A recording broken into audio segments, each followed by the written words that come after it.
Hello, everybody. We're going to have some fun tonight. As I say every week, I do not plan or prepare any type of a scripted message, but I generally have a topic and an agenda, such as the four agreements, where I would cover each of the four agreements individually. But tonight, really kind of going way out on a limb.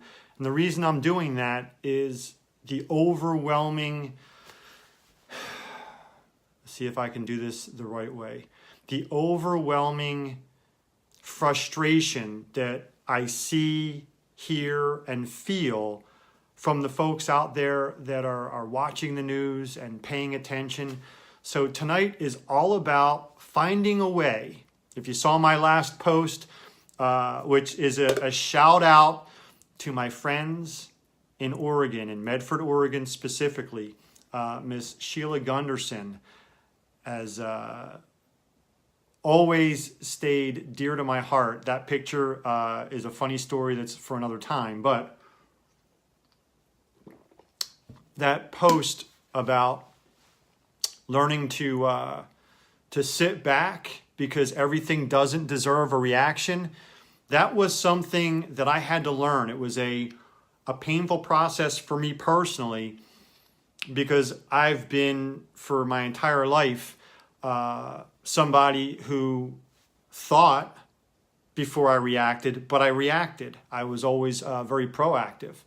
But I've come to realize with what's going on right now today in our society, it's insane. We are living in a circus. Some of you guys will reference it as we're living in the Matrix. You better believe it. We're living in the Matrix and it's a circus. And so my goal tonight is to share. And I say share, I'm going to ask you to please be very interactive with me tonight, because it's for you. This is not something that I've created that I want to share. This is something that I'm hoping will have a lot of interactivity. I'll preface it by saying I'm not political on any level. So these are never messages that are pro or anti anything. My hope is to bring some form of social awareness. My social responsibility is to create awareness and hopefully to create a safe environment for people to speak and be heard. And what I mean by that is we're living in the craziest of times that maybe have existed far enough in the past that I don't remember them because I'm only 50, but the insanity that I see and hear right now that I'm experiencing, it's beyond description. So as a baseline, and I'm going to ask all of you to please either say yes or a thumbs up, or say no and a thumbs down, and feel free to drop. This has to be a safe place to communicate, meaning it's not political. So I personally don't care whether you're Republican or Democrat. I personally don't care whether you're conservative or liberal. I personally don't care whether you're pro or anti-Trump, pro or anti-Hillary, pro or anti-gun, whether you were pro or anti-Kavanaugh. That is the distraction. And unfortunately, the majority on our planet are still distracted by all that stuff. And what I mean by that is we're here. Whether you're in Florida with me or you're in the United States with me, guess what? You're on the planet with me. I have friends that log in from Australia. I don't know that you could be further away from me than being in Australia, but we're still sharing the same planet. So what happens here in the US will have repercussions on my friends in Australia. So we have to make the decision to come together, completely to come together as one world. And I'm going to kind of differentiate that because I had a conversation with a beautiful young lady earlier tonight, and we were discussing the difference between one world and a new world order. And we're living in the consequences, in the results, in the ramifications of a new world order that has been slowly forced upon us for probably every bit of the last 30 years. I don't have factual data to back this up, But I can honestly say, in my opinion, I think the last healthy presidential run was Ronald Reagan. So I don't know how you're going to peg me, because since Ron Reagan, we had Bush Sr., Clinton, Bush Jr., and Obama. So please don't peg me in some political labeling. I'm saying that every presidency that we've had since Ronald Reagan, I think, has had a very specific agenda that was leaked out by Bush Sr. as creating a new world order. So I'm here to simply say, whether we like it or not, we have been manipulated. We have been programmed. We have been lied to, deceived, misled. And here's how far it's gotten.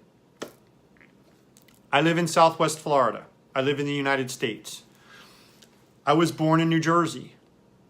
I'm fortunate, blessed, that I was born to my parents in southern New Jersey 50 years ago. What makes me better or different than a kid that was born on the same day 50 years ago in Guatemala, Honduras, you name the country. Name the country.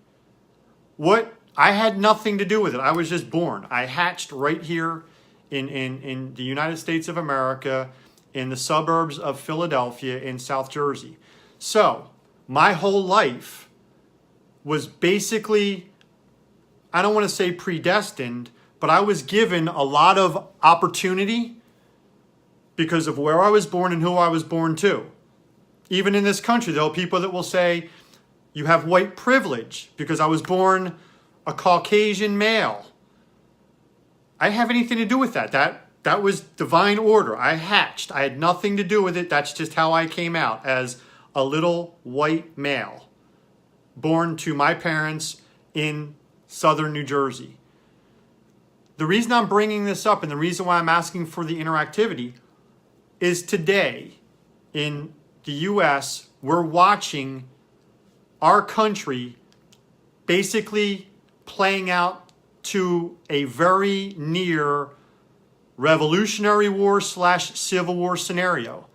And that's real. That's legitimately a real concern right now in the U.S., that we could, in fact, be heading to a civil war, which will lead, if that happens, to a revolutionary war. I'm going to pause there.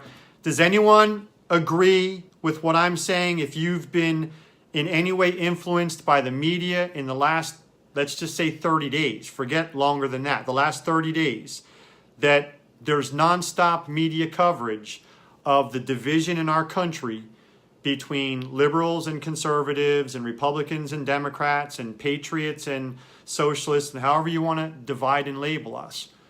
I know there's like a 10 or 15 second delay. Does anybody want to agree that that is exactly where our country is headed right now?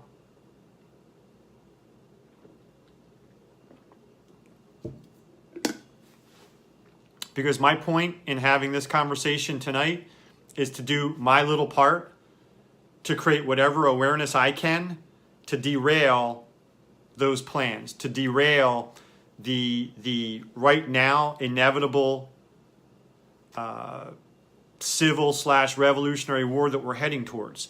And the reason I'm bringing it up is there's nonstop coverage over the caravan of immigrants marching from Honduras and Guatemala up through Mexico to the U.S. border. And if you don't know what I'm talking about, you must live under a rock, because it's nonstop.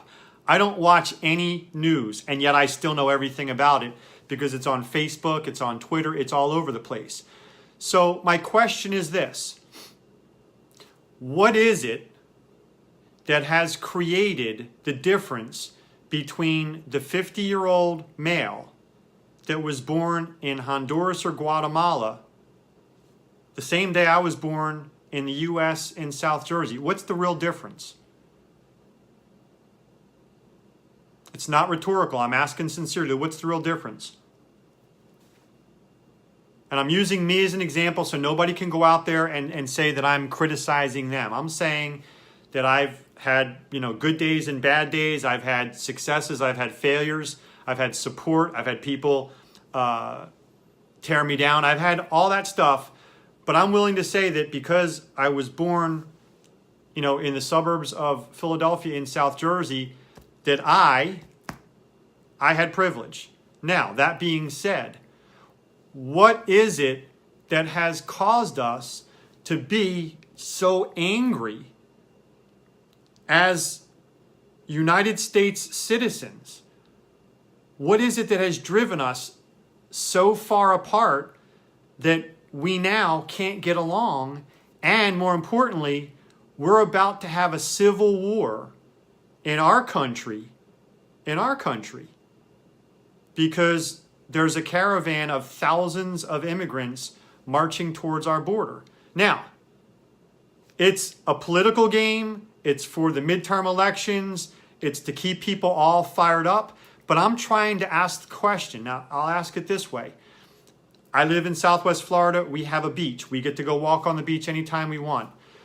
If I'm walking on the beach and I'm enjoying the sun, or I'm enjoying the sunset, or sometimes I walk on the beach at night because the moon is beautiful down here, the stars. If I'm doing that and there are 10 or 100 or 1,000 other people walking the beach, as long as they're not harming me, they're not infringing upon my rights, they're not causing me any pain in any way, do I care who those people are and what they're doing, as long as it's not on any way harming or limiting me?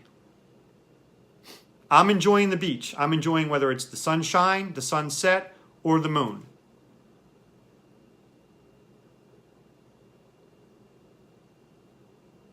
Again, it's not rhetorical. What's the harm in that? What's the harm if there's hundreds of other people out there walking the beach? The answer is there's no harm. There's no harm, and I don't get bothered by it because it's acceptable. So, if we were to drop all of the labels and the programming and the manipulation and all of the negative stuff that we have absorbed during the course of our lives, why can't we look at the United States, Canada, the entire continent of Africa, you name it, as one world where we are free?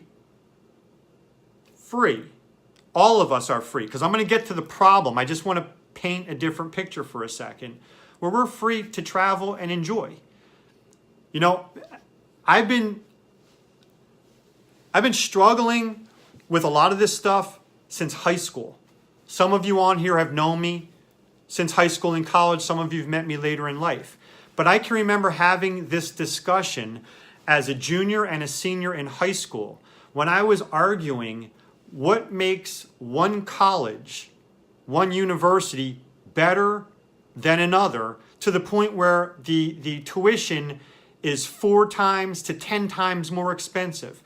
And before anybody wants to try to jump on me, again, I was very fortunate and blessed. My dad paid for college. If I had to pay for college, I would have gone to community college, because way back then I didn't believe in the value of spending extra money to have a different name on a diploma or a degree.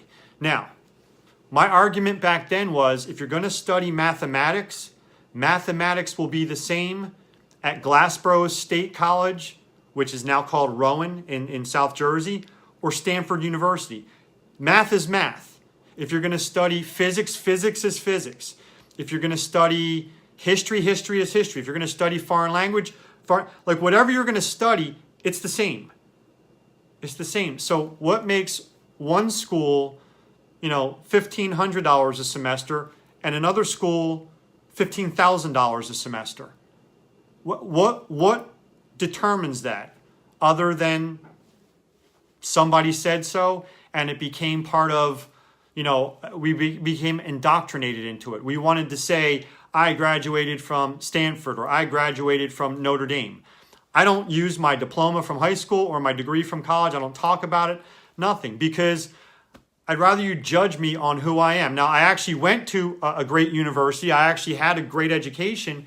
But even while I was at school in college, I still was very challenged by these artificial rules that we were indoctrinated into. None of it ever made sense to me. It just didn't make sense that we should be judging people by their financial status and their ability to pay or not pay for things, and where they were fortunate enough and blessed enough to be born. Now, what you do with what you have is a reflection of you. But to say, again, let's talk religion for a second. Again, I'm deeply spiritual, but I don't subscribe to organized religion anymore because no one has ever been able to answer this question. And I'm posing these things out there hoping that somebody will say, aha, let's stop the programming. If you are Catholic or you are Jewish or you are Muslim or you are Protestant or you are whatever, chances are you got your religion from your parents. That's how most of us got it, whatever family we were born into. Just like if you're atheist, probably because your parents didn't believe in God. Meaning, most of what we think, we didn't really think.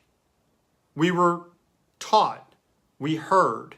It was indoctrinated and programmed into us. Now, going back to religion, I've always said when somebody in an organized religion would tell me that their religion was the best or the legitimate one or whatever, my answer was always, okay, because I believe 100% that most people take on the religion of their parents, the family that they're born into. How is it that we're going to say that if you were born into a Catholic family, a Jewish family, a Protestant, Muslim, go across the board, whatever it is, that you were supposed to figure out along the way, you could be the best student of that religion, practice all of their rules and follow all the rituals 100%, but somehow you don't get to go to heaven or you're not rewarded because you didn't figure out that your parents were wrong, that their parents or grandparents were wrong, and that you were supposed to climb out of that hole and then on your own figure out which of the 73 choices you had was the one true religion. I've never understood that. And then I've always argued, again, this is not to anger people, but it's to help you to think. Was Jesus a Christian? No. Jesus was a teacher, believed in God, and Christians follow Jesus Christ's example. That's how it plays out with everybody. So the point I'm trying to make is we get into these divisions, this divisive mindset of picking sides and picking teams and challenging each other. It's weird because we watch it play out in sports. Now, again, I've removed myself from most of professional sports because of the insanity of that. Meaning, the term fan is a fanatical human being, a fanatical person. And you watch it play out during college football or college basketball, and then again during the pro football season. And people get radical. I mean, fanatical and radical. And it's insane because it has nothing to do with you or your life, but you're living vicariously through sports. You're picking a team. And the irony of it is, I used to watch people get passionate about college football for a team that they didn't go to that school. Like you went to school at whatever school you went to, but you're a fan of Oklahoma State, or you're a fan of Penn State, or you're a fan of whatever. And you're like radical, fanatical, crazy about it. Why? What are you getting from that? I don't understand anymore. As a kid, I got it. as an adult, I don't understand letting that derail your day. If you want to cheer for somebody, perfect. But when you become crazy, radical, fanatical, it makes no sense to me. And I know I lose friends over this because they look at me and they go, you just don't get it. I don't. I don't anymore. I evolved. That's the challenge. I evolved. And I look at religion the same way, and I look at politics the same way. Because if we could strip away all the labels, if we could strip away your political affiliation, your religious affiliation, your class status, well, what are you then? If we weren't measured and judged by money, because that's really what it comes down to. What I'm getting at right now is it comes down to money. If you have enough money, if you truly have enough money, you can buy anything. Doesn't mean you can have happiness, because you don't get happiness by buying things. You get happiness by being, filled with love in your heart. But there are people that rent a lot of happiness by buying a lot of stuff. However, it has a very ugly negative side to it. And that's really what I'm getting at, because for anybody to look down upon anyone else ever is not okay. It's never okay. But to do it because of a financial class status is the worst. To do it because of a religious affiliation is the worst. I don't care what religion you're a part of, as long as you're not infringing upon the rights of anybody else. If you're infringing upon the rights of anyone else, then you're not following your religion. Your religion is false, is negative. Because when I was raised as a Catholic, it wasn't because I was better than anyone else. It wasn't because I wanted to condemn or criticize anyone else. It's because that's what my mom taught me. That's where my parents were when I was born. They were Catholic. Now, these people, and again, this was spurned on because someone was making comments in the religious tone. And again, it's like, if you believe in God, I happen to call him God. If you don't believe in God and you want to call it the creator, or you want to call it the universal source, or whatever, I don't care what you want to call it. See, that's the difference. I'm not here to judge you, but you can't judge me. I call him God. My job is to not do harm to other people. That's it. Follow my own passion. Love what I do. But, and this is the big but, do no harm to others. I want to pause and ask you right now, does that resonate with anyone else? To simply say, do no harm to others. Imagine if we made that our focus. Do no harm. We may not understand everyone else, and we'll get to that in a second, but if we just did no harm to anyone else, how much better would it be?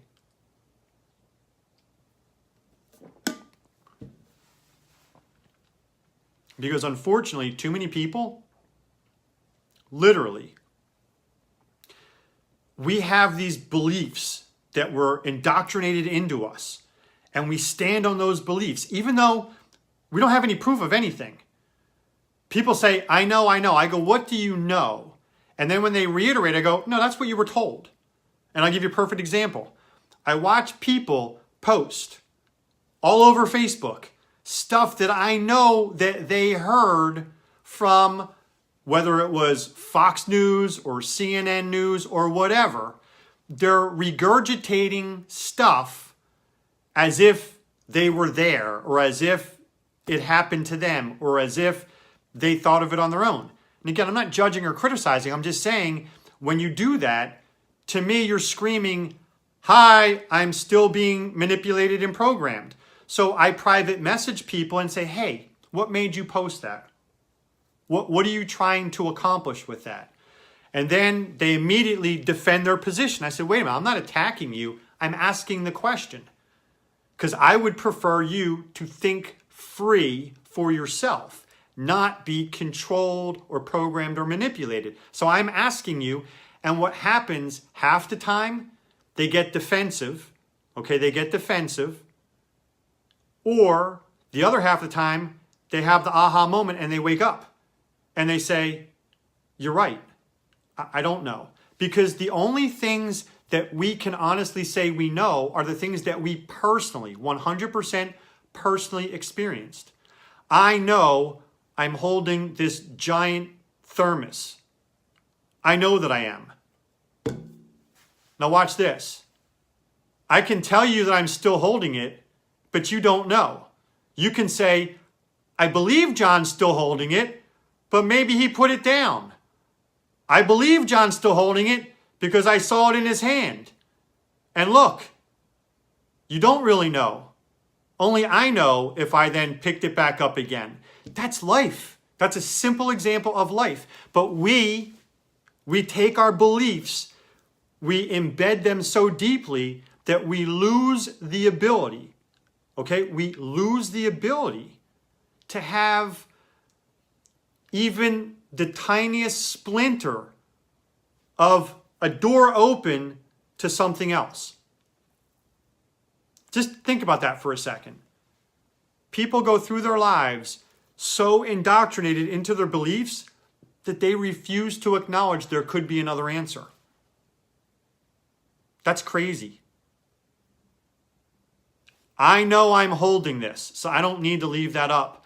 But for those of you right now that don't know if I'm still holding it or I put it down, for you to hold that belief, that closely, okay, that closely that you can't comprehend, it's in his hand, he put it down. It's not in his hand anymore. Like, that's how simple the example is, but it's complex in life. Don't go through your day so indoctrinated with your beliefs, so deeply rooted in your beliefs that you can't comprehend another answer or another solution. Because that's what I'm getting at. That's the problem. Because we have lost the ability to truly communicate with each other. Okay? Because we've truly lost the ability to communicate with each other, we have let the craziness. Now, why have we lost? Why have we lost the ability to communicate? Number one, nobody wants to listen. Everybody wants to talk. Everybody wants to talk. Nobody wants to listen.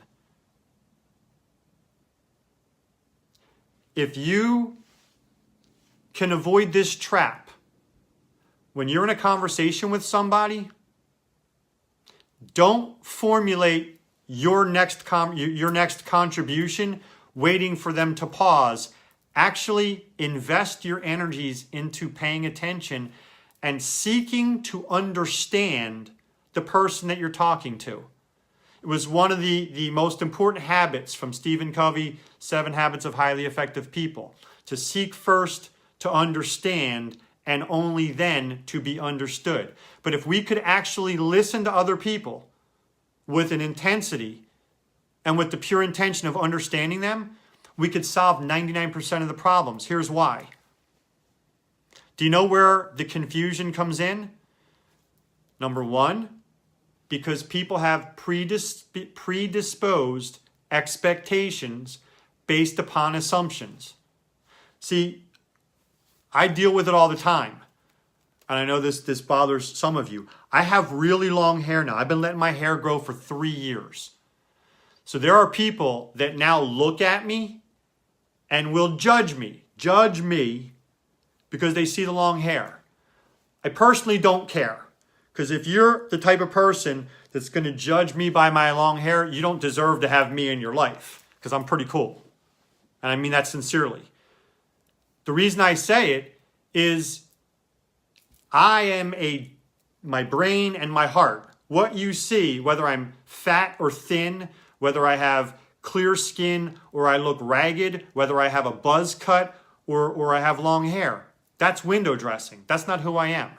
But you'll make assumptions, okay? Assumptions based on how I look.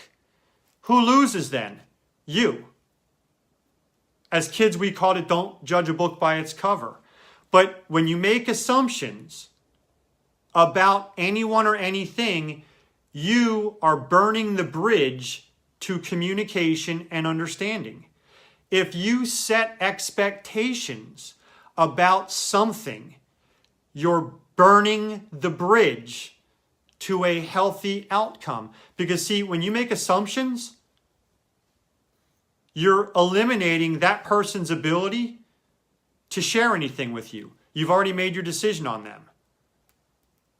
And so whether we're talking about this in a professional or in a personal standpoint, from a professional standpoint, I have trained for 3 decades that people cannot say yes or no to a business opportunity until they have thoroughly evaluated. And then once they've evaluated, they can say, you know what, I have no interest in that, or wow, that looks pretty good.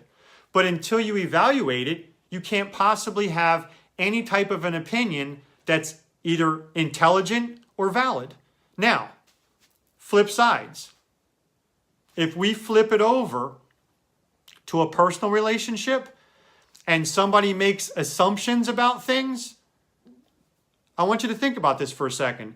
If somebody is making assumptions about their friendship or about a romantic relationship or about siblings or parents and children, whatever the relationship is, if you are making assumptions, you are eliminating that person's ability to be present in your life, to share anything, to have any type of a valid contribution or opinion, and those assumptions burn the bridge to healthy communication and understanding. I'm going to pause there for a second. Please text yes or no if you get the concept of healthy communication and understanding versus assumptions and expectations.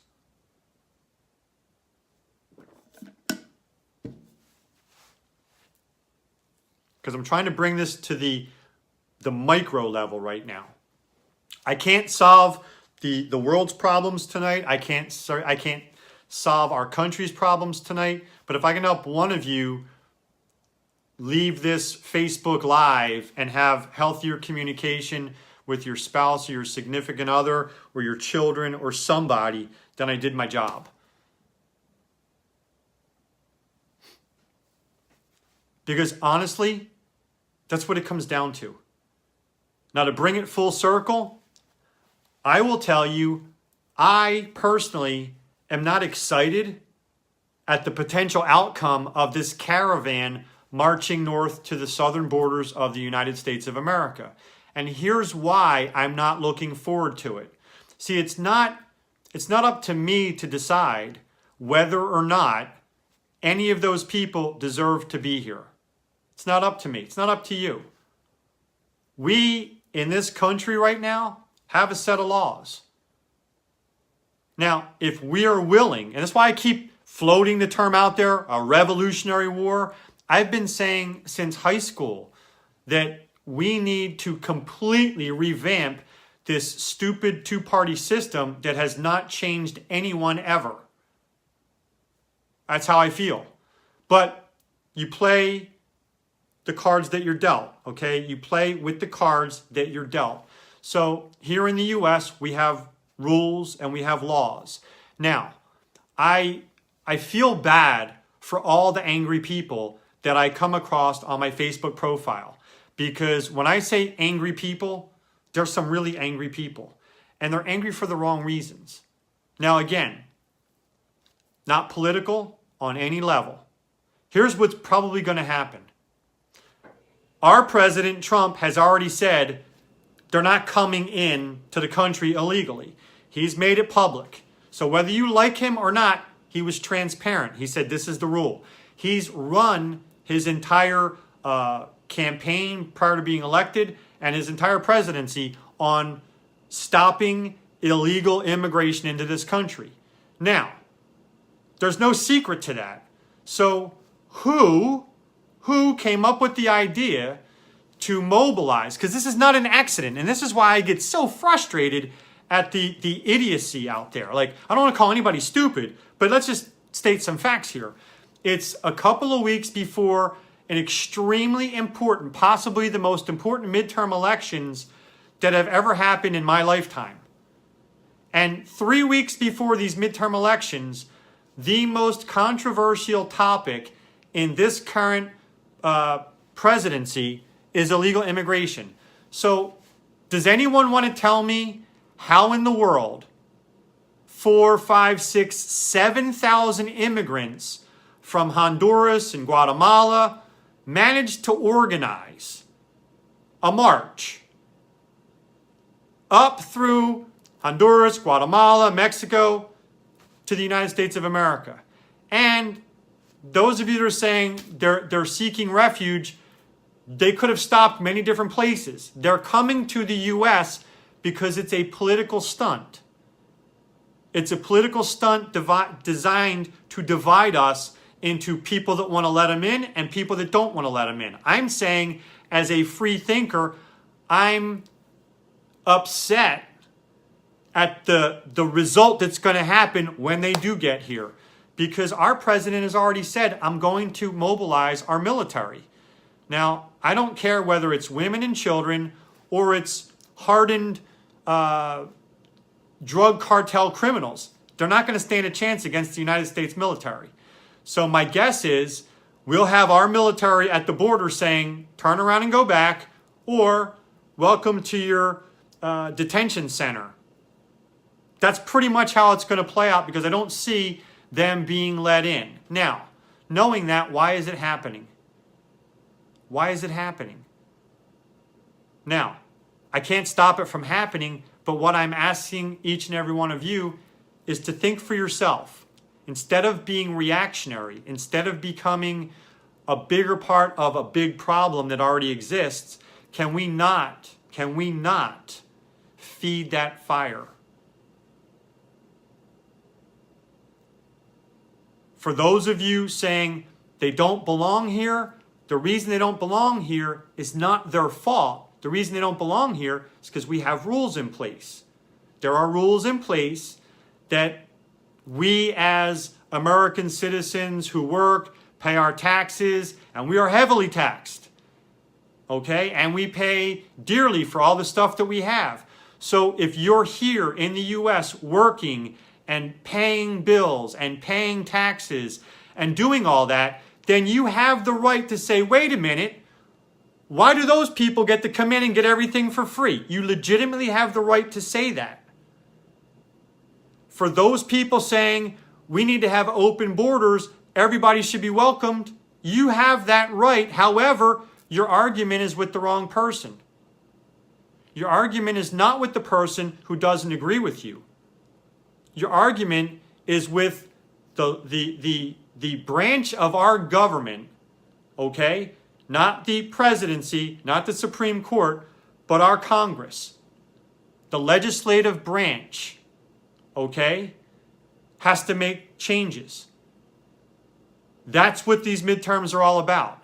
Now, to just be angry, no, you don't get to change the rules because they don't suit you. And that's what we are being force-fed right now.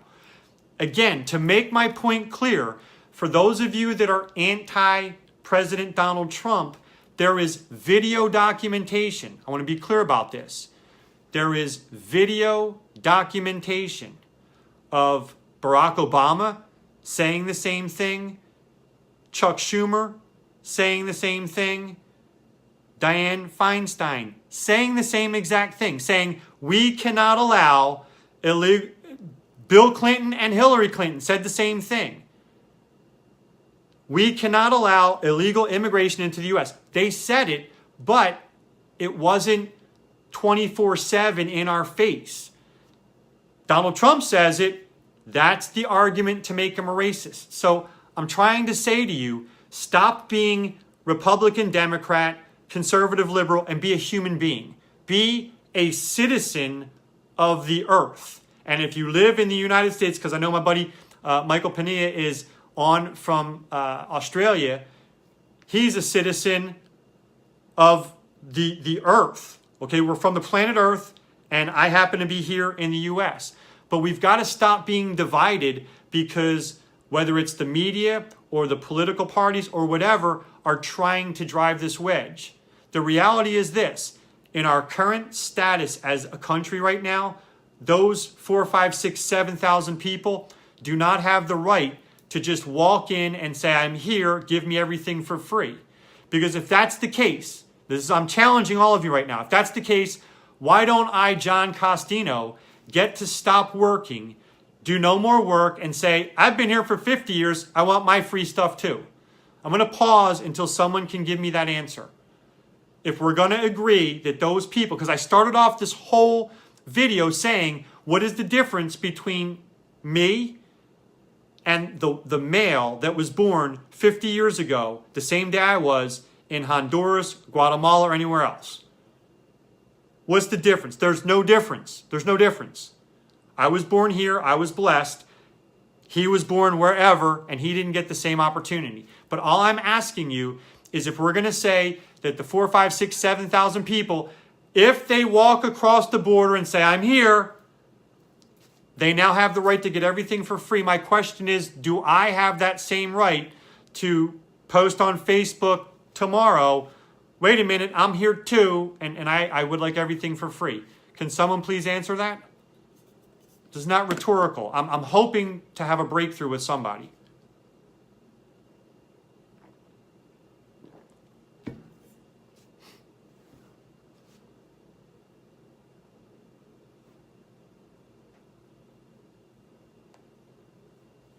Yes, and I'm happy to see my friends from Australia here. This truly is a global message. But I believe this is our opportunity, folks. Yours and mine. Our opportunity to say, wait a minute, we're not going to get played anymore. We're not going to get played by any political parties. We're not going to be manipulated by the media. We're going to say we are all... See, again, it's either one world and we are all one, or New World Order and we're going to get manipulated and played. We can solve it. This is a very, I won't say easily, but I will say simply solved problem. Very simple. Communication. Whether you believe it or not, I'm pretty positive that the parents over in Russia and the parents in China and the parents in Africa, just like the parents in Australia and the parents in Canada and the parents in the US, if they are responsible parents, do you know what they want? A better life for their kids. That's it. I believe that every responsible parent wants a safe, healthy world for their children to grow up in. Some of you know I used to do a radio show called Race Haven with Dr. Scott Speed. And people asked constantly asked me, what's your angle here? Because I was a white male and Dr. Scott Speed was an African American male. And the answer was simple. I'm a father, he's a father. I want my son to grow up in a better world than he has right now. That's it. That's what we had in common. We both were willing to come together, even when we didn't agree all the time. We agreed to have healthy dialogue and to come from a place of understanding versus a place of, I'm going to get you to change your mind. So that being said, I don't want to ramble on anymore. I'm hoping and praying that we can get engagement here. I'm hoping and praying that those of you listening will respond. I'll respond to your messages, but more importantly, I just like us to become more harmonious, even if we don't unify. I'm not here to change anyone's perspective, but could we just stop being so angry and divisive? Because being angry and being divisive solves nothing. It serves no one and it solves nothing. And here's the reality. For those of you that see the long hair and go, oh, he's a hippie, he's a pacifist, he's always talking about love, understand, I absolutely work hard every day to stay centered in my heart and be understanding and come from a place of love. However, make no mistake about it, that's not a sign of weakness. It's the biggest strength and courage I have is to be open and vulnerable. If the crap hits the fan and we end up in a civil war, the looking like Jesus could look just like an Apache warrior like that. So I'm begging everybody, before it gets too late, can we all throttle it down?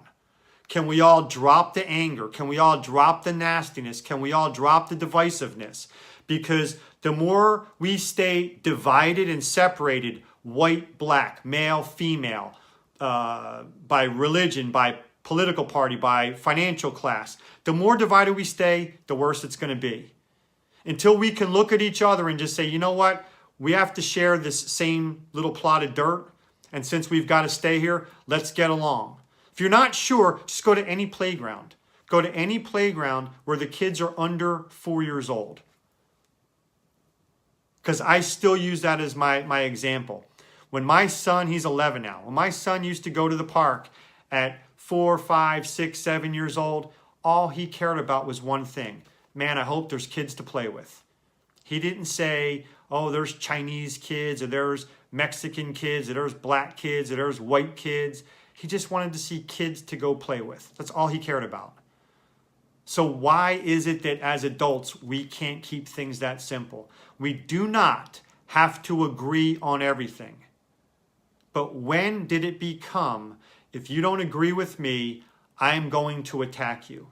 That's insane. That's called might makes right. Do we really want to turn our civilization, do we really want to turn our civilization and our society into the power and might makes right? Is that really what we want to do? Because that's what we're heading towards. To hear our so-called political leaders on both sides of the aisle, so stop naming names. We've heard too many people say, we won't be civil until we take back power. Are you kidding me? That's just not okay. That's just not okay on any level. So we need to make the decision that we're not going to be influenced by the media, by politics, by religion. And instead, we're going to look at each other as humans. End of story. Not white humans, not black humans, not Hispanic humans, not Asian humans, not male humans, not female humans, not wealthy, not poor, just humans. One human race. One human race. You want to solve the issues? Start looking for all the common things that we have, that we share, and stop focusing on the very small things that are different. Because if we can see the differences as what makes us unique and special, and focus on what we have in common, it'd be amazing. It'd be amazing. So with that, this is John Costino saying thanks so much for watching. I hope this made sense. Like I said, I didn't put an agenda together. It's just been frustrating the crap out of me personally. Frustrating me personally to see so many people that I actually care about act so stupid on their Facebook posts because they're reacting to things that trigger them.